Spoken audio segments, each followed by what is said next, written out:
Hello students, today in this lecture again we are going to discuss bar magnet and the magnetic elements of the Earth's magnetic field. Okay, now the potential energy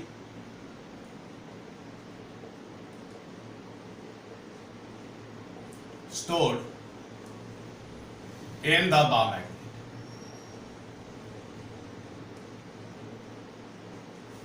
Potential energy stored in the bar magnet. Okay, ध्यान से देखिए बेटा. Let us suppose say this is the bar magnet.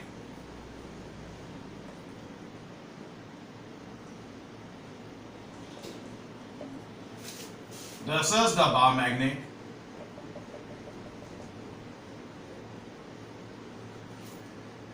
Which is subjected. It is the bar magnet which is subjected to the external magnetic field. This is say the magnetic field, and let us suppose say that it is the magnetic axis and this is the magnetic dipole moment. It is the magnetic dipole moment. Let us suppose say this angle is theta. Now sirs, this magnetic field, it will exert the torque on this bar magnet and will tend to align the bar magnet in its direction. Now sirs, what will happen when we are the external agent and we are rotating the bar magnet against the torque exerted by the magnetic field? Clear हो गई ये बात समझ आ गई? अब ध्यान से देखिए बेटा, ये मैग्नेटिक फील्ड था. Let us suppose say ये magnetic dipole moment of this bar magnet. This was the angular position say theta, and let us suppose say that this bar magnet is rotated by the small angle say d theta against the torque. बेटा torque बार magnet को ऐसे घुमा रहा था. Clear? मतलब जो torque bar magnet के ऊपर लग रहा था, मतलब जो एक्सटर्नल मैग्नेटिक फील्ड है वो बार मैग्नेट को ऐसे घुमा रहा था और हम ऑपोजिट सेंस में घुमा रहे हैं. तो हमने बार मैग्नेट को रोटेट किया बाय द स्मॉल एंगल से d थीटा, तो हमें स्मॉल वर्क बार मैग्नेट के ऊपर करना होगा. क्लियर हो गई बात? नाउ लेट अस सपोज से dW is the small work done by the external agent of the bar magnet. This small work done, it will be equals to torque multiplied with the angular displacement which is produced in the bar magnet. For this angular position, the torque by the external magnetic field is supposed to say torque. Okay, and if the external agent rotates the bar magnet in the opposite sense, ऐसे. Clear हो गई बात? Okay, जैसे हमने यहां पर दिखाया है, तो हम बार मैग्नेट को ऐसे रोटेट कर रहे हैं. ठीक है? तो we had to do some work on the bar magnet. Now the stock torque was mb sin theta multiplied with d theta. Got it?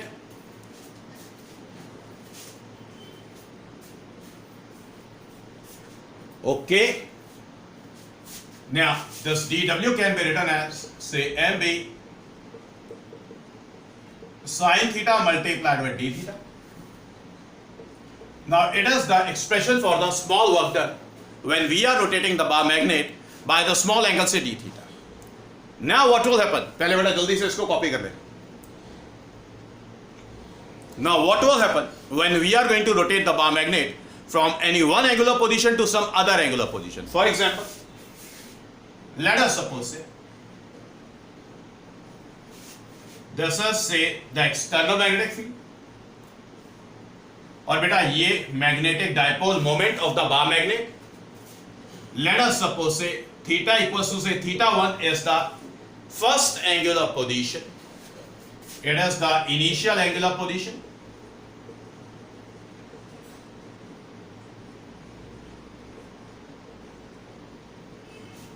Okay, and the final angular position बेटा ये vector B और ये vector n, and this is say theta equals to say theta 2 is the final angular position. Final angular position of the bar magnet.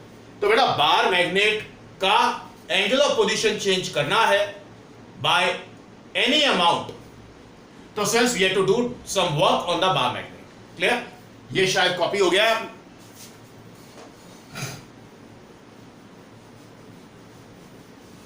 ये copy हो गया. Now we are going to say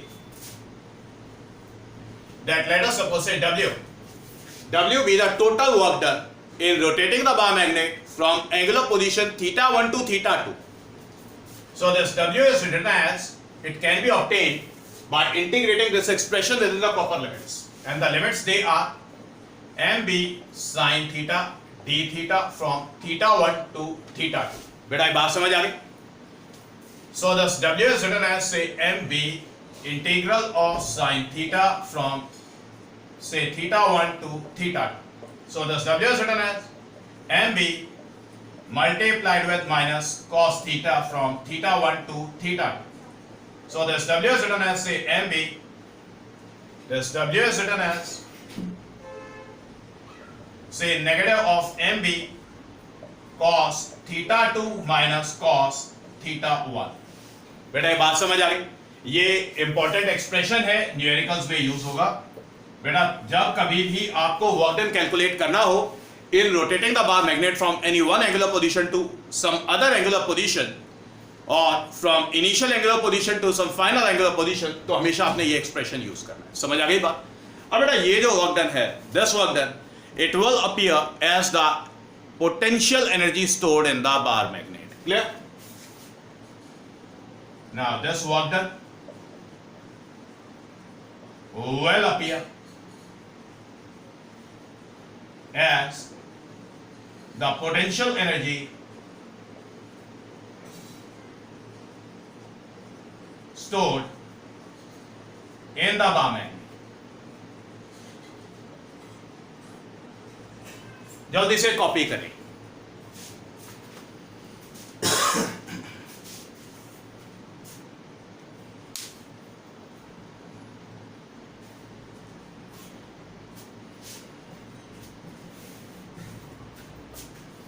Yes, so it's done. Now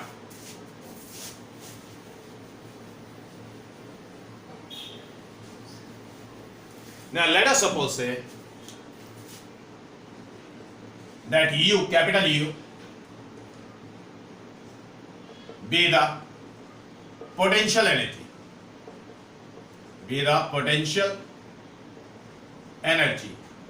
stored in bar magnet. So the CU is equals to say W.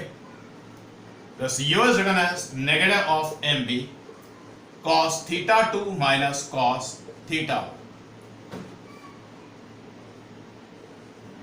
ये equation second लिख लेगा. Clear?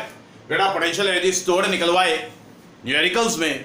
जब bar magnet को आपने rotate किया from any one angular position to some other angular position, तो हमेशा आपने इक्वेशन सेकंड को यूज करना है. क्लियर हो गई बात. नाउ व्हाट इफ, अब एक स्पेशल कंडीशन डालते हैं. नाउ लेट अस सपोज से ये एक्सटर्नल मैग्नेटिक फील्ड और बार मैग्नेट का मैग्नेटिक मोमेंट कुछ ऐसे है. This angle is say 90 degrees. Clear? So we are going to say that this theta is equals to say 90 degrees. Let us suppose say that theta 1 is equals to 90 degrees और theta 2 कोई भी हो, and theta 2 is equals to say any angular position say theta. Clear? तो इस condition में we are going to say that the CU is written as negative of mb cos theta 2 की value लिखते हैं theta minus cos 90 degrees. cos 90 सबको मालूम है 0. So U is written as negative of mb cos theta. बेटा we are going to call this as equation number 3. बेटा आपने equation 3 को तब यूज करना है जब आपको बोले कि calculate the potential energy stored in the bar magnet at the given angular position say theta equals to any value. Clear हो गई बात. और प्रोवाइडेड कंडीशन याद रखें कि थीटा 190 होना चाहिए. ठीक है? तो बेटा जब बार मैग्नेट को आपने मैग्नेटिक फील्ड के परपेंडिकुलर रखा, उसके बाद बार मैग्नेट को आपने रोटेट किया या मैग्नेटिक फील्ड ने रोटेट किया, कोई भी एंगुलर पोजीशन है, उस एंगुलर पोजीशन पर पोटेंशियल एनर्जी स्टोर्ड निकालना है, तो आपने हमेशा इक्वेशन 3 को यूज करना है. समझ आ रही है बात? जल्दी से इसको कॉपी करें.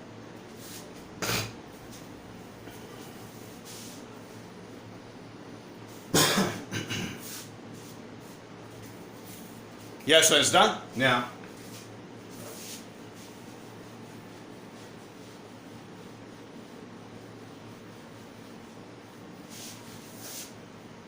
अब बेटा देखिए,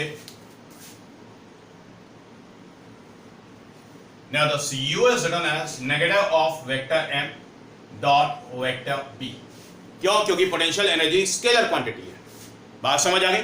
तो पोटेंशियल एनर्जी को कैसे डिफाइन कर सकते हैं? It can be defined as the negative of the scalar product of vector m and vector b. बात समझ आ गई? Now some cases.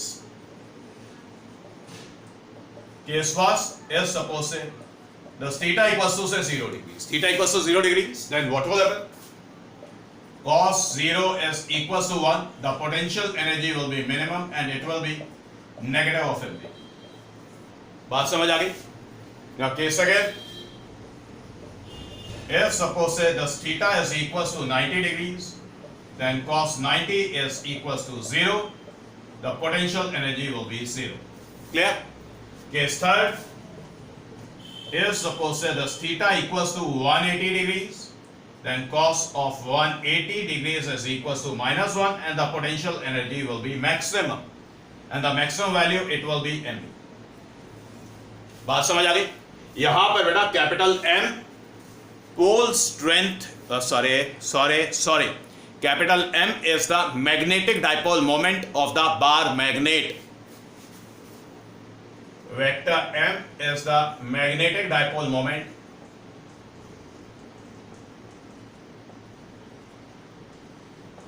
of bar magnet. Clear? Copy करें इसको.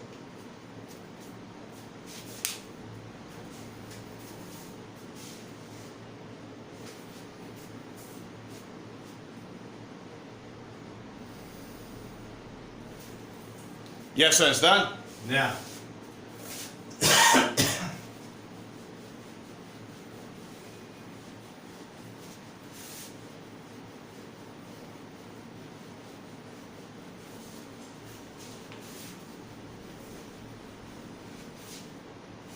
Now, the current carrying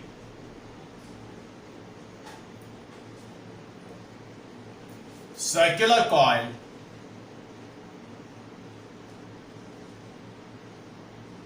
as the bar magnet.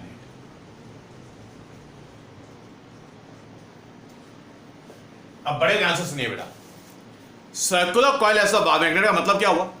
Bar magnet का अपना magnetic field है, magnetic field lines का पैटर्न है बेटा। सर्कुलर लूप के अंदर जब करंट फ्लो करता है तो सर्कुलर लूप के इंटीरियर में भी मैग्नेटिक फील्ड डेवलप होता है। तो बेटा पहली बात याद रखें, the pattern of the magnetic lines of forces of the bar magnet और the current carrying circular coil और the current carrying circular loop same होता है। ठीक है, पहली बात, pattern of magnetic lines of forces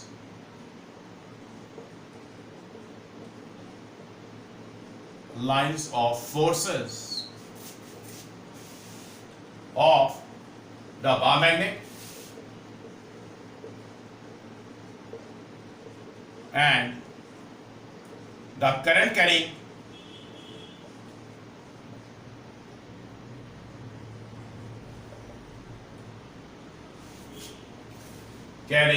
circular coil is same. कैसे? ध्यान से देखिए, लेट अस सपोज से बेटा ये बार मैग्नेट नॉर्थ पोल इधर साउथ पोल इधर, तो मैग्नेटिक फील्ड लाइंस का पैटर्न कैसा होता है?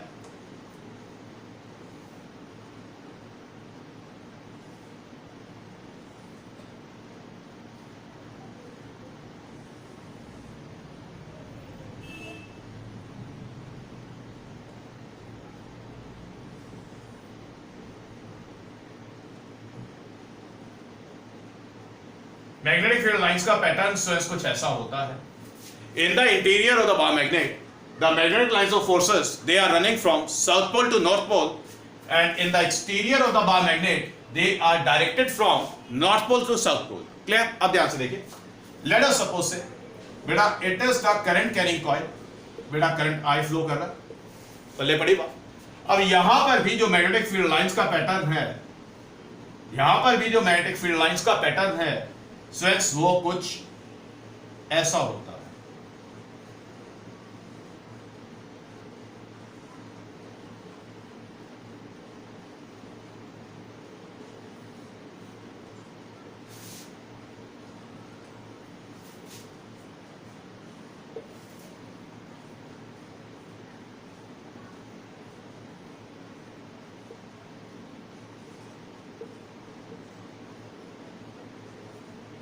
Okay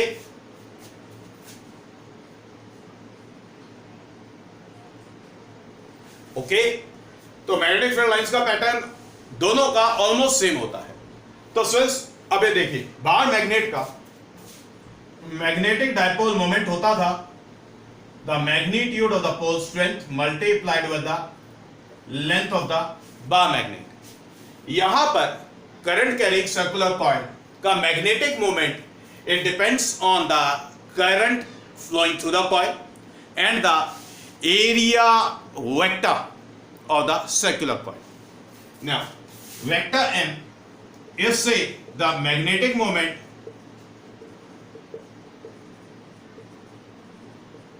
of current carrying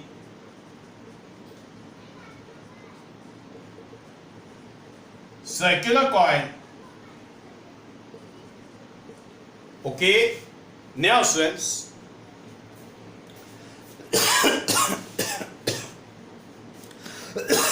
sorry,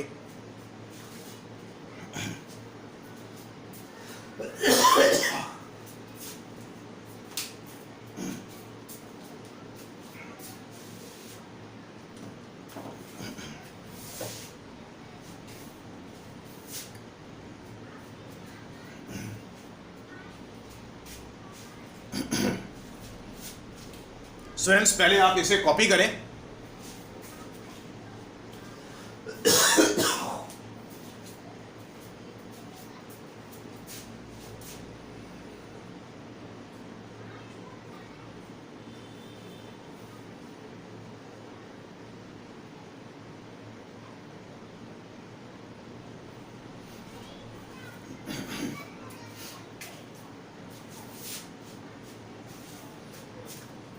Yes, sir, it's done. Now,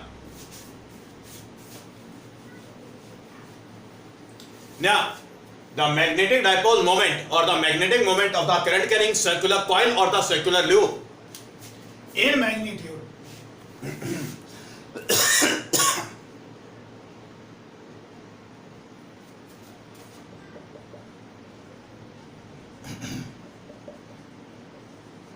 in magnitude,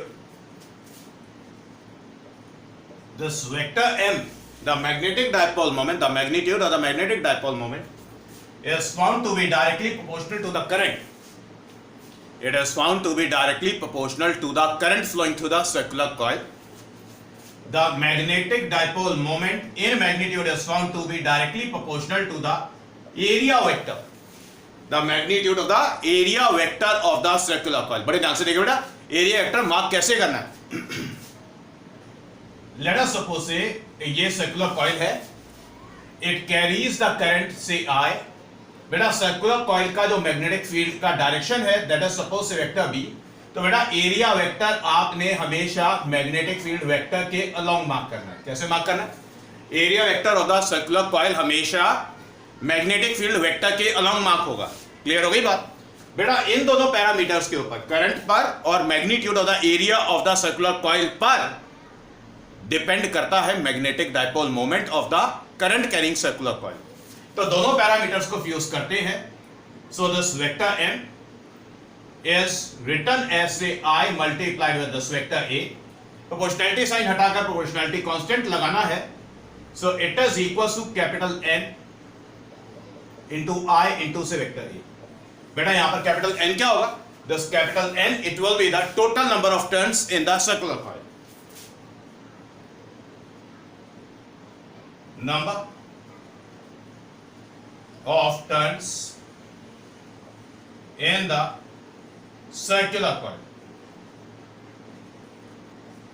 समझ आ गई ये बात? तो जल्दी से कॉपी करें।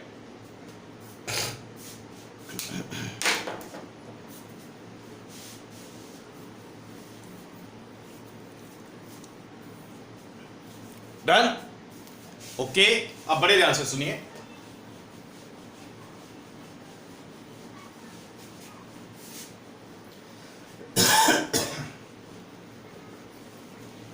अब बड़े ध्यान से सुनिए बेटा। अब बात करेंगे magnetic elements of the earth's magnetic field की।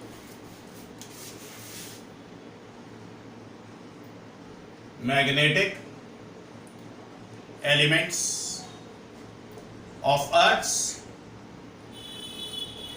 Magnetic field. बेटा ये magnetic elements of the earth's magnetic field क्या होता है? अभी लास्ट लेक्चर के अंदर मैंने आपको बताया था कि बेटा कोई भी freely suspended bar magnet at a given place हमेशा एक ही स्ट्रेट लाइन के अलोंग अलाइन होती है, चाहे जितनी मर्जी बार डिस्टर्ब कर। ऐसा क्यों था? ऐसा इसलिए था क्योंकि उस बार मैग्नेट के ऊपर, सस्पेंडेड बार मैग्नेट के ऊपर अर्थ का मैग्नेटिक फील्ड टॉर्क लगाता था। क्लियर? तो अर्थ का मैग्नेटिक फील्ड होता है, क्लियर, अलग अलग प्लेसेस पर अर्थ का मैग्नेटिक फील्ड अलग अलग है। अब डिटरमाइन कैसे करते हैं? डिटरमाइन करते हैं students with the help of the freely suspended bar magnet. At a given place, कोई भी प्लेस हो, कोई भी जगह हो, आपका घर है, आप वहां पर एक फ्रीली सस्पेंडेड बार मैग्नेट को कंसीडर करिए। बार मैग्नेट लें, धागे से बांधकर लटकाएं, लटकाने के बाद उसको छोड़ दें। रिलीज करने के बाद जब वो रेस्ट पर आ जाए, तो स्टूडेंट्स अब हम अर्थ का magnetic field at the given place determine कर सकते हैं। तो बेटा ये जो मैग्नेटिक एलिमेंट्स हैं, ये वो फिजिकल क्वांटिटीज हैं, दे आर दोज, एक काम करें, नोट करें, मैं लिखवा रहा हूं, डेफिनेशन दे रहा हूं, पहले नोट करिए। The magnetic elements of the earth's magnetic field are those physical quantities which completely determines the Earth's magnetic field at a given place. At a given place. बात समझ आ गई? अब बेटा ये जो मैग्नेटिक एलिमेंट्स हैं, ये तीन होते हैं। 3 मैग्नेटिक एलिमेंट्स। फर्स्ट होता बेटा angle of declination, angle of declination, और ये इंपॉर्टेंट है, 3 मार्क्स में आएगा, बोर्ड्स में 3 मार्क्स में। फर्स्ट होता है एंगल ऑफ डिक्लिनेशन, सेकंड होता है एंगल ऑफ इंक्लिनेशन, इसको हम एंगल ऑफ डिप भी कहते हैं, एंगल ऑफ डिप भी कहते हैं। थर्ड होता है हॉरिजॉन्टल कंपोनेंट,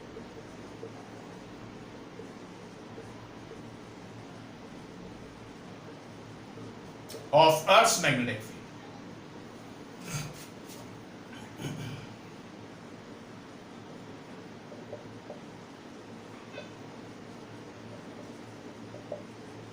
जल्दी से कॉपी कर।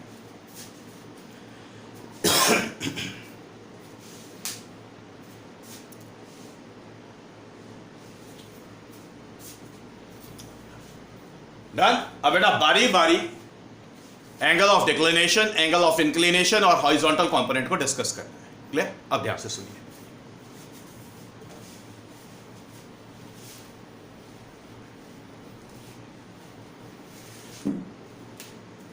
सबसे पहला एंगल ऑफ डिक्लिनेशन। क्लियर? बेटा एंगल ऑफ डिक्लिनेशन को समझने के लिए बेटा जिस भी जगह आप अर्थ का मैग्नेटिक फील्ड डिटरमाइन करना चाहते हैं, वहां पर पहले तो फ्रीली सस्पेंडेड बार मैग्नेट को कंसीडर करिए, मतलब बार मैग्नेट को फ्रीली सस्पेंड कराइए। जब ये बार मैग्नेट रेस्ट पे आएगा तो बार मैग्नेट का जो मैग्नेटिक एक्सेस है वो एक स्ट्रेट लाइन के अलोंग अलाइन होगा। फिर आप उस प्लेस पर ज्योग्राफिक नॉर्थ साउथ एक्सेस को कंसिडर करिए, ठीक है, आप ध्यान से देखिए। लेट अस सपोज ये जो स्ट्रेट लाइन है ये बेटा ज्योग्राफिक नॉर्थ साउथ एक्सेस है एट दिस प्लेस से ए। कोई भी प्लेस ए है, यहां पर अर्थ का मैग्नेटिक फील्ड डिटरमाइन करना चाहते हैं, तो एट दिस गिवन प्लेस ए अर्थ का जो ज्योग्राफिक नॉर्थ साउथ एक्सेस है उसका डायरेक्शन क्या है उसे कंसिडर करना है। मान लेते हैं बेटा, लेट अस सपोज से बेटा ये वाला जो मार्कर है ये ज्योग्राफिक नॉर्थ साउथ एक्सेस को रिप्रेजेंट कर रहा है। ये ज्योग्राफिक नॉर्थ, ये ज्योग्राफिक साउथ है, और यहां पर इसी प्लेस पर स्टूडेंट्स हमने बार मैग्नेट को फ्रीली सस्पेंड कराया। तो बेटा ये फ्रीली सस्पेंडेड बार मैग्नेट कुछ ऐसे है, इसे फ्रीली सस्पेंडेड बार मैग्नेट को जितनी मर्जी बार डिस्टर्ब करो ये हर बारी इसी स्ट्रेट लाइन के अलॉन्ग अलाइन करती है। अब ध्यान से देखिए, ध्यान से देखिए, दोनों के बीच में आपको एंगल दिखाई दे रहा है, दोनों के बीच में आपको एंगल दिखाई दे रहा है। ध्यान से देखिए, ये फ्रीली सस्पेंडेड बार मैग्नेट, ये geographic north south axis, geographic north, geographic south, magnetic north, magnetic south. तो freely suspended bar magnet at a place geographic north south axis के साथ जो एंगल बनाती है वो एंगल ऑफ डिक्लिनेशन होता है। क्लियर? तो अब देखिए फिगर में, देखिए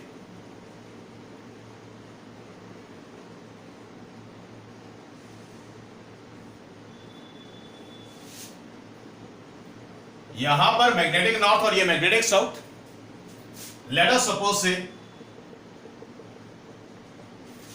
ये प्लेस ए जहां पर अर्थ का मैग्नेटिक फील्ड डिटरमाइन करना है, तो बेटा ये मैग्नेटिक नॉर्थ है और यहां पर मैग्नेटिक साउथ है। तो बेटा मैग्नेटिक एक्सेस और geographic axis at the given place A, दोनों के बीच में जो एंगल है उसको बोलते हैं एंगल ऑफ डिक्लिनेशन। क्लियर हो गई बात? पहले मैं डिफाइन करवा रहा हूं, आप नोट कर लें।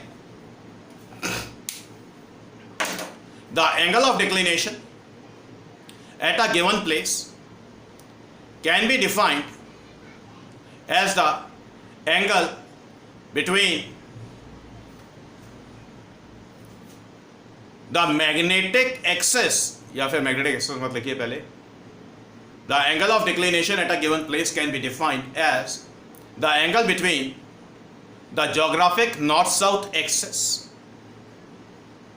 and the magnetic axis of the freely suspended bar magnet at the given place. Clear? Next line में full stop डाल के लिखें, it is denoted by theta. It is denoted by theta. बेटा ये फिगर कॉपी करें, ये figure copy करें।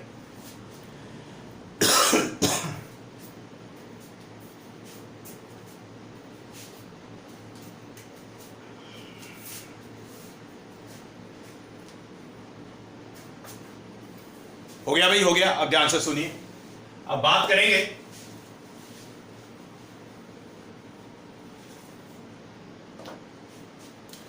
Angle of inclination. अब देखिए सर, बेटा देखिए ये अर्थ, लेट अस सपोज से ये अर्थ है, ये ज्योग्राफिक नॉर्थ है और यहां पर ज्योग्राफिक साउथ है। तो बेटा ये जो डार्क लाइन है इसको बोलते हैं इक्वेटर। बेटा ये वाला जो हिस्सा है इसको बोलते हैं नॉर्दर्न हेमिस्फीयर और इसको बोलते हैं सदर्न हेमिस्फीयर। बात समझ आ गई? इक्वेटर से ऊपर वाला हिस्सा नॉर्दर्न हेमिस्फीयर, इक्वेटर से नीचे वाला हिस्सा सदर्न हेमिस्फीयर। बात समझ आ गई?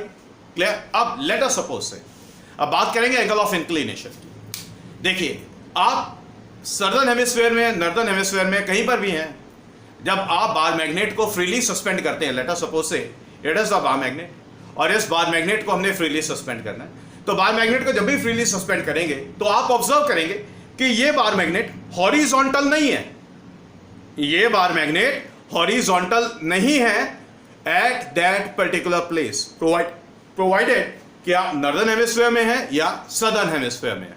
तो बार मैग्नेट क्या करती है बेटा, हॉरिजॉन्टल के साथ एंगल बनाती है। लेट अस सपोज से ये हॉरिजॉन्टल लाइन है, तो freely suspended bar magnet at the given place कुछ ऐसे दिखाई देती है आपको। क्लियर हो गई बात? समझ आ गई बात? ऐसे देख ले, इसको हॉरिजॉन्टल बोला है, ये हॉरिजॉन्टल है एट द गिवन प्लेस, और ये freely suspended bar magnet at the given place, ये मैग्नेटिक नॉर्थ है और ये मैग्नेटिक साउथ है। समझ आ गई बात? तो freely suspended bar magnet northern hemisphere या सदर्न हेमिस्फीयर में हॉरिजॉन्टल नहीं होती है, ये हॉरिजॉन्टल के साथ कुछ एंगल बनाती है। तो इसको बोलते हैं कि बार मैग्नेट का नॉर्थ पोल हॉरिजॉन्टल के साथ डिप करता है। क्लियर? अब ये डिप डाउनवर्ड डायरेक्शन में भी हो सकता है, अपवर्ड डायरेक्शन में भी हो सकता है। बात समझ आ गई? ये जो डायरेक्शन है, नीचे डिप करेगा या ऊपर डिप करेगा, इसके बारे में भी थोड़ी देर में बात करेंगे। क्लियर? आप ऐसा करें, पहले एंगल ऑफ इंक्लिनेशन को डिफाइन करें। मैं लिखवा रहा हूं, आप वर्ड्स में नोट करें। The angle of inclination at a given place can be defined as the angle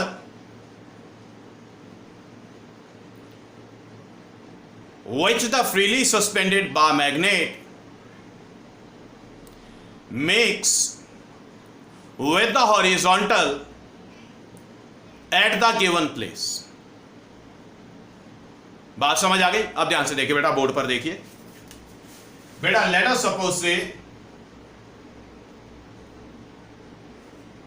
suppose से ये हॉरिजॉन्टल लाइन है। क्लियर? ये एक हॉरिजॉन्टल लाइन है।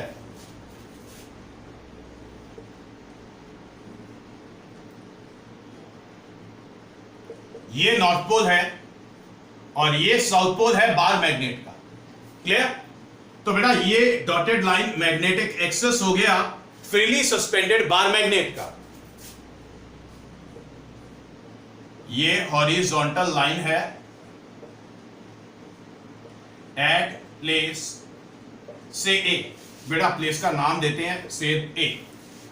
तो at the given place A जो फ्रीली सस्पेंडेड बार मैग्नेट है, it is making some angle say delta with a horizontal line at that place.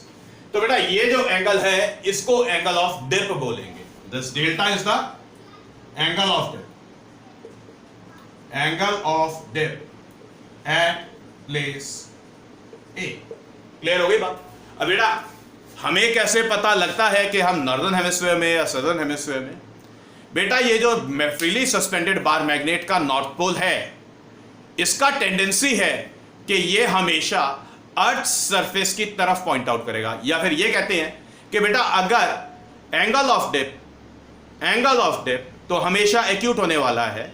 Angle of dip हमेशा acute होने वाला है अगर आप सदर्न हेमिस्फीयर में हैं या नॉर्दर्न हेमिस्फीयर में। क्लियर हो गई बात? तो बेटा जो भी पोल बार मैग्नेट का, फ्रीली सस्पेंडेड बार मैग्नेट का जो भी पोल अर्थ सरफेस की तरफ डिप मारे, जैसे नॉर्थ पोल डिप कर रहा है टुवर्ड्स द अर्थ सरफेस, तो हम नॉर्दर्न हेमिस्फीयर में। अगर साउथ पोल डिप करेगा टुवर्ड्स द अर्थ सरफेस तो हम सदर्न हेमिस्फीयर में। बात समझ आ गई? क्लियर हो गई बात? ओके। अब जल्दी से कॉपी करें।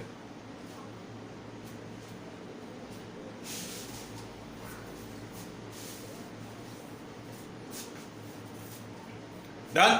इसके बाद बेटा थर्ड, हॉरिजॉन्टल कंपोनेंट।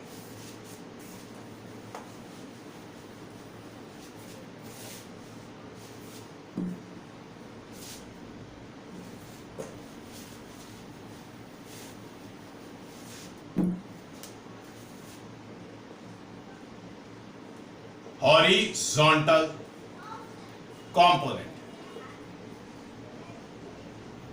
देखिए स्टूडेंट्स, आपको सिखाया गया कि अर्थ का magnetic field freely suspended bar magnet के ऊपर टॉर्क लगाता है, उसको अपने अलोंग अलाइन करता है। Clear? Late us suppose say, बेटा देखिए, लेट अस सपोज से this dark line is the horizontal eight a given place and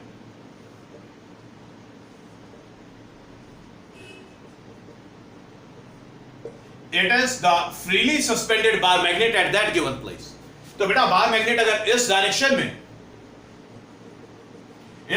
में अलाइन हो रही है तो बेटा ये था एंगल ऑफ डिप। यस और नो? क्लियर? इसका मतलब क्या हुआ कि अर्थ का मैग्नेटिक फील्ड इस डायरेक्शन में, अर्थ का मैग्नेटिक फील्ड इस डायरेक्शन में, मतलब जिस डायरेक्शन में बार मैग्नेट अलाइन करे उस डायरेक्शन में अर्थ का मैग्नेटिक फील्ड है। That's it. तो at a given place let us suppose say, at a given place let us suppose say that it is the direction of the earth's magnetic field at that place,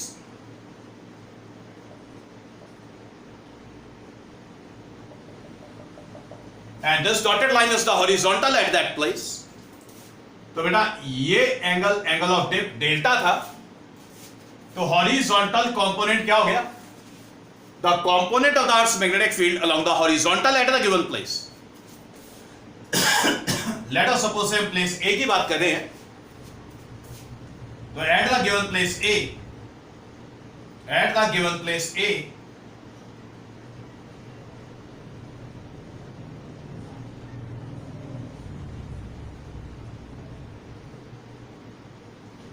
at the given place A, since this is the direction of the Earth's magnetic field,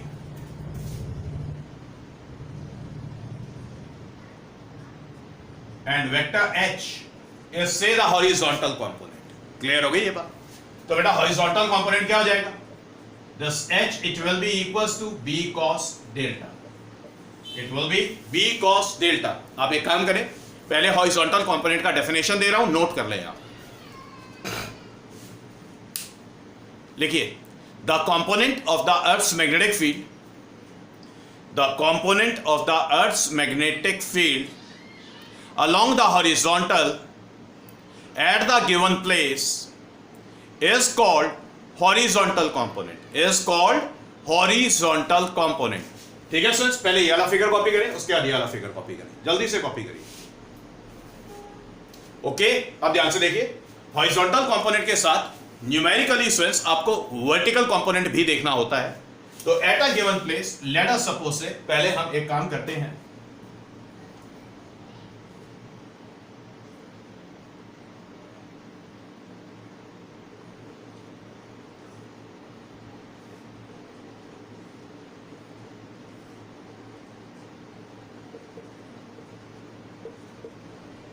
let us suppose we are talking about the place A and this angle is say delta, और ये ऊपर वाली बेटा horizontal line है, तो यहां पर horizontal component mark करें आप, यहां पर बोले हॉरिजॉन्टल कंपोनेंट और यहां पर बोले vertical component. Clear? Horizontal component B cos delta, B cos delta, और vertical component B sine delta. समझ आ गई बात? इतना काम क्लियर हो गया? जल्दी से इसे कॉपी करें.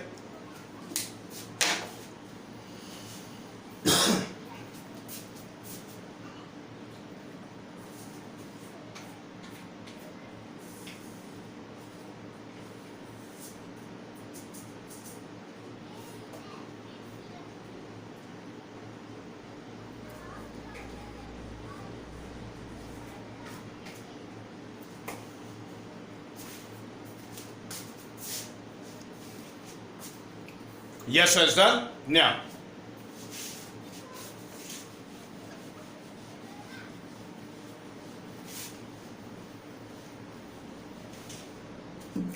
अब बेटा ये जो तीनों मैग्नेटिक एलिमेंट्स हैं, आपको इन मैग्नेटिक एलिमेंट्स को दो प्लेन्स में मार्क करना होता है.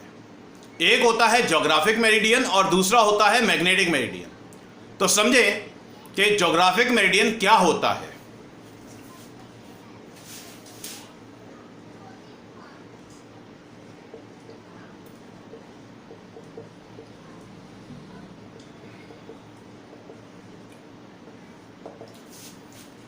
देखिए, एट अ गिवन प्लेस आप अर्थ का मैग्नेटिक फील्ड डिटरमाइन करना चाहते हैं. क्लियर? तो आपको at a given place earth का geographic north south axis consider करना होगा. राइट? अब अर्थ का ज्योग्राफिक नॉर्थ साउथ एक्सेस तो अर्थ के इंटीरियर में है, तो कोई भी एक इमेजिनरी स्ट्रेट लाइन इमेजिन करें जो ज्योग्राफिक नॉर्थ साउथ एक्सेस होगा. क्लियर? तो अब बेटा एक इमेजिनरी प्लेन कंसीडर करना है जो ऑब्जर्वेशन पॉइंट वो वाला जहां पे अर्थ का मैग्नेटिक फील्ड डिटरमाइन करना है, ऑब्जर्वेशन पॉइंट को कंटेन करे और ज्योग्राफिक नॉर्थ साउथ एक्सिस से पास करे. क्लियर हो गई बात? आप नोट करें, मैं लिखवा. इसके अगेंस्ट लिखें, the geographic meridian is the imaginary plane which passes through the geographic north south axis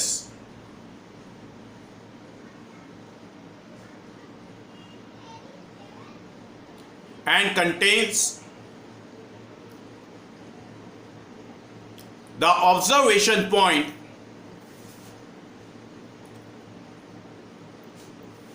at a given place,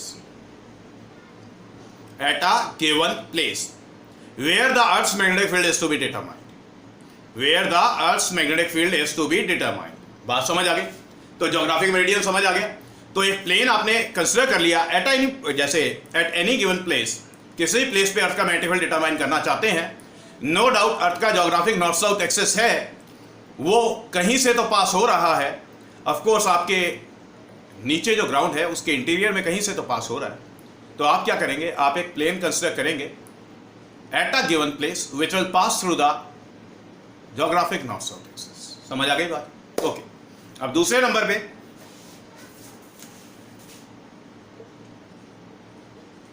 magnetic meridian. ये मैग्नेटिक मेरिडियन क्या होता है? जिस भी प्लेस पे आपको अर्थ का मैग्नेटिक फील्ड डिटरमाइन करना है, आप वहां पर freely suspended bar magnet consider करेंगे, या बार मैग्नेट को आप फ्रीली सस्पेंड कराएंगे। फ्रीली सस्पेंडेड बार मैग्नेट जब रेस्ट पोजीशन में आ जाए, तब आपने क्या करना है, आप एक इमेजिनरी प्लेन कंसिडर करेंगे जो कि मैग्नेटिक एक्सिस से पास करेगा and will be perpendicular to the ground at that particular place. Clear? आप लिखें, मैग्नेटिक मेरिडियन में लिखवा रहा हूं, it is the imaginary plane which passes through the magnetic axis of the freely suspended bar magnet at the given place and is perpendicular to the earth's surface, and is perpendicular to the earth's surface। अब आपको याद होगा students, हमने angle of declination किया था, तो उसको recall करते हैं। ये ज्योग्राफिक नॉर्थ साउथ, ये ज्योग्राफिक नॉर्थ साउथ एक्सिस है,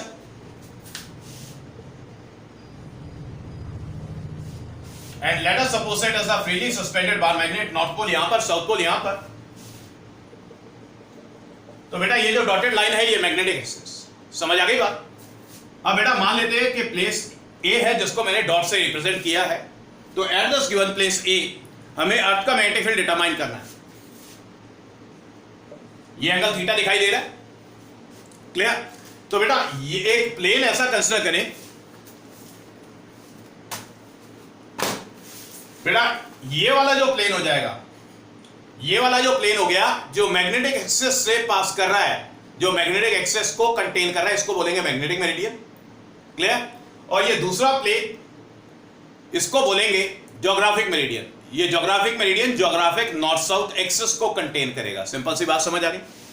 अब बेटा ये जो तीनों मैग्नेटिक एलिमेंट्स हैं, इनको हमेशा मैग्नेटिक मेरिडियन में मार्क किया जाता है। किधर मार्क किया जाता है? मैग्नेटिक मेरिडियन में। पल्ले पड़ गई बात? अब ध्यान से देखिए, तो बेटा ये दोनों प्लेन्स ज्योग्राफिक मेरिडियन और मैग्नेटिक मेरिडियन तो इंटरसेक्ट कर रहे हैं, तो ये एक ओपन बुक स्ट्रक्चर की तरह हो जाएगा, ओपन बुक स्ट्रक्चर की तरह हो जाएगा। मार्किंग हमेशा मैग्नेटिक मेरिडियन में की जाती है।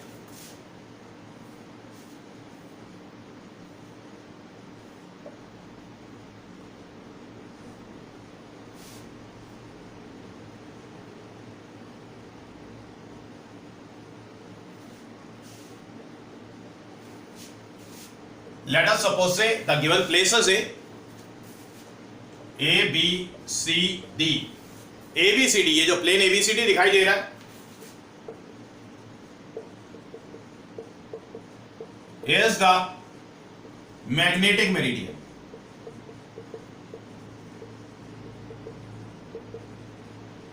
at the place A। ठीक है?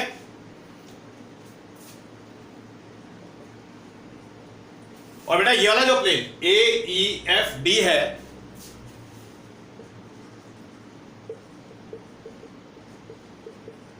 is the geographic meridian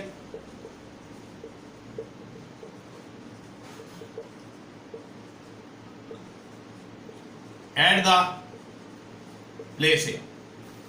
पल्ले पड़ गई ये बात, इतना काम क्लियर हो गया। तो friends we are going to call this angle as a theta. Okay, theta mark हो गया, तो थीटा को क्या बोलेंगे आप? It is the angle between the geographic meridian and the magnetic meridian at the given place. Clear? पहले एक काम करें, जल्दी से इसे कॉपी करें, फिर मैं मार्किंग बता रहा हूं आपको।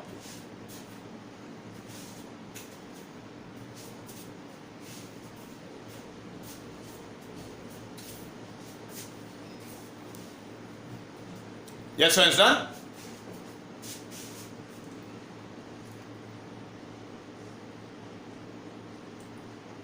Let us suppose it as the magnetic field.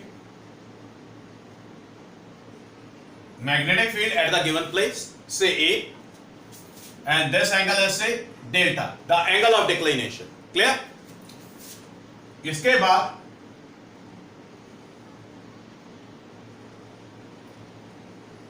let us call this point as say I and this point as say J. इसके बाद यहां पर हॉरिजॉन्टल कंपोनेंट और यहां पर वर्टिकल कंपोनेंट। पल्ले पड़ गई बात? ओके, ये कॉपी हो गया है।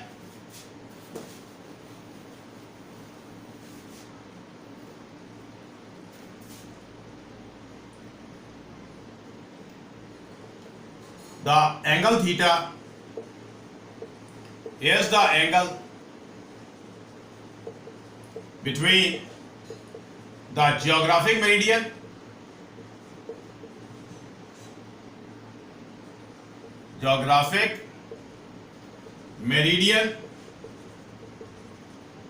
and the magnetic meridian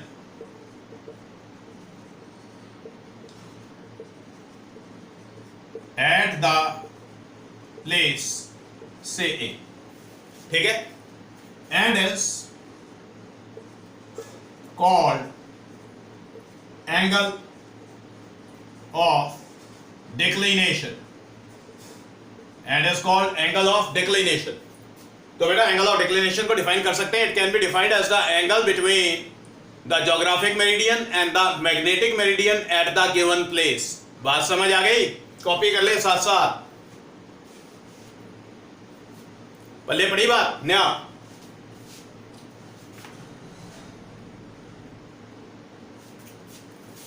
this AB is the horizontal line in the magnetic meridian.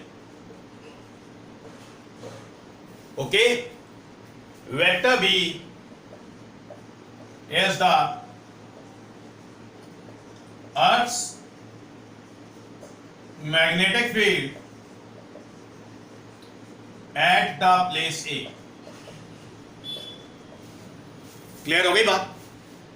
So since this vector AI, चलिए इसको ऐसे डिनोट करते हैं,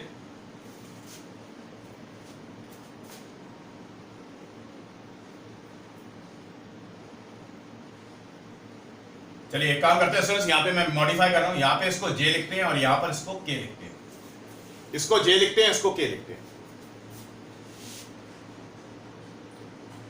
This vector B is written as vector AJ.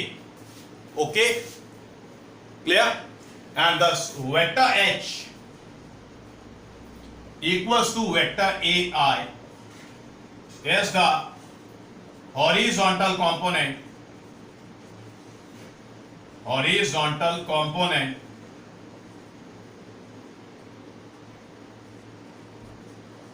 at the place A. Okay, और horizontal component का जो value है H is equals to B cos delta. Horizontal component H is B cos delta, where this delta is the angle of depth at the place A. Okay, समझ आ गई बात? तो delta angle of depth, बेटा freely suspended bar magnet इस direction में align करेगी जिस डायरेक्शन में अर्थ का मैग्नेटिक फील्ड है। पल्ले पड़ गई बात? ओके, अब बेटा वर्टिकल कंपोनेंट की भी बात कर लेते हैं, जल्दी से पहले इसको कॉपी करें।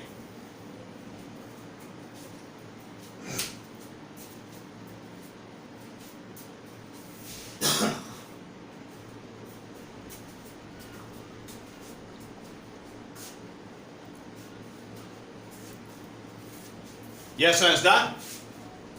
वर्टिकल कंपोनेंट की बात कर लेते हैं।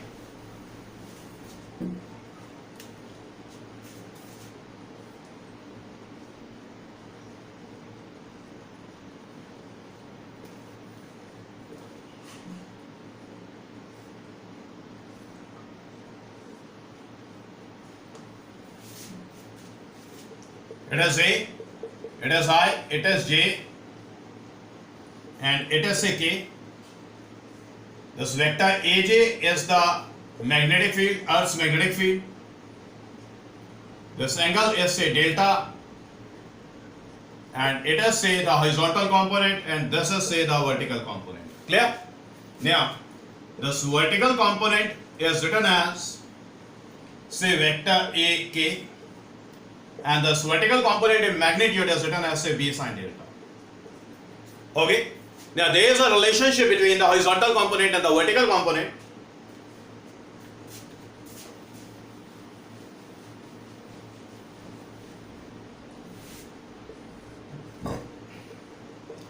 In the right triangle, say AIJ. In the right triangle AIJ, the tan delta is written as perpendicular by hypotenuse. That is the vertical component divided by the horizontal component. Okay? Also you can say that the B square is written as say H square plus say V square. The magnitude of the magnetic field is equals to the square of the magnitude of the magnetic field is equals to the square of the horizontal component and the vertical component. The square of the vertical component. So this B in magnitude is written as under root of H square plus say V square. Clear? जल्दी से copy करें।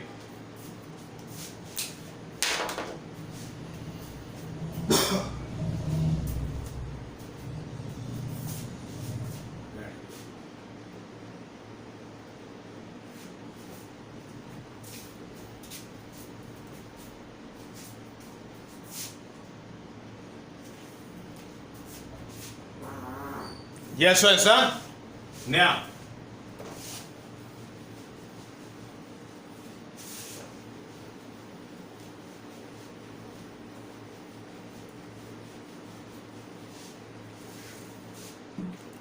Swens angle of dip से related कुछ बातें।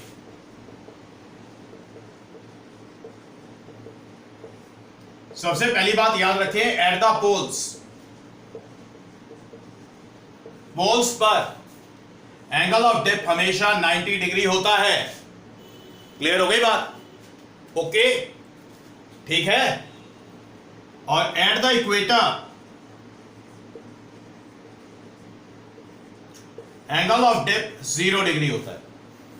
भले पड़ी बात।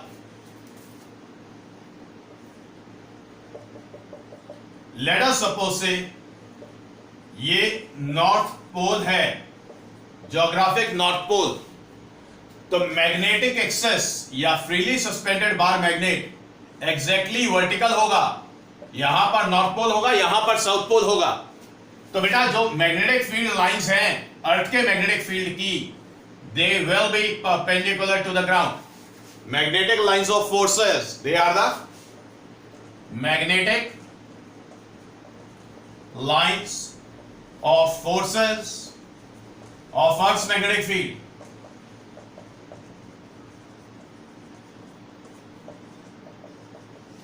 Clear हो गई बात? ज्योग्राफिक नॉर्थ पोल पे कुछ ऐसे होता है, ज्योग्राफिक साउथ पोल पे लेट अस सपोज से ज्योग्राफिक साउथ पोल है, फ्रीली सस्पेंडेड बार मैग्नेट है, तो साउथ यहां पर, नॉर्थ यहां पर, south pole will face the surface, यहां पर north pole of the freely suspended bar magnet is facing the earth surface. तो बेटा मैग्नेटिक फील्ड लाइंस का पैटर्न कैसा होता है? मैग्नेटिक फील्ड लाइंस का pattern perpendicular to the ground and in the outward direction होता है। बात समझ आ गई?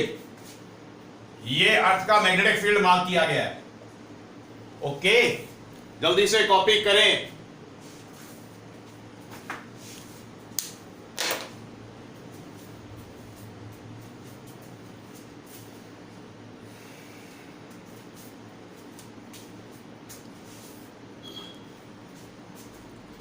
और फ्रेंड्स, ये मैग्नेटिक एलिमेंट्स इस साल बोर्ड्स में एक्सपेक्टेड है। ये आएगा तो 3 मार्क्स में आएगा। एमसीक्यूज में जो क्वेश्चंस आने हैं उसमें बार मैग्नेट से आ सकता है, मैग्नेटिक एलिमेंट से भी आ सकता है। Clear? It is all for today. The rest we will discuss in the next lecture.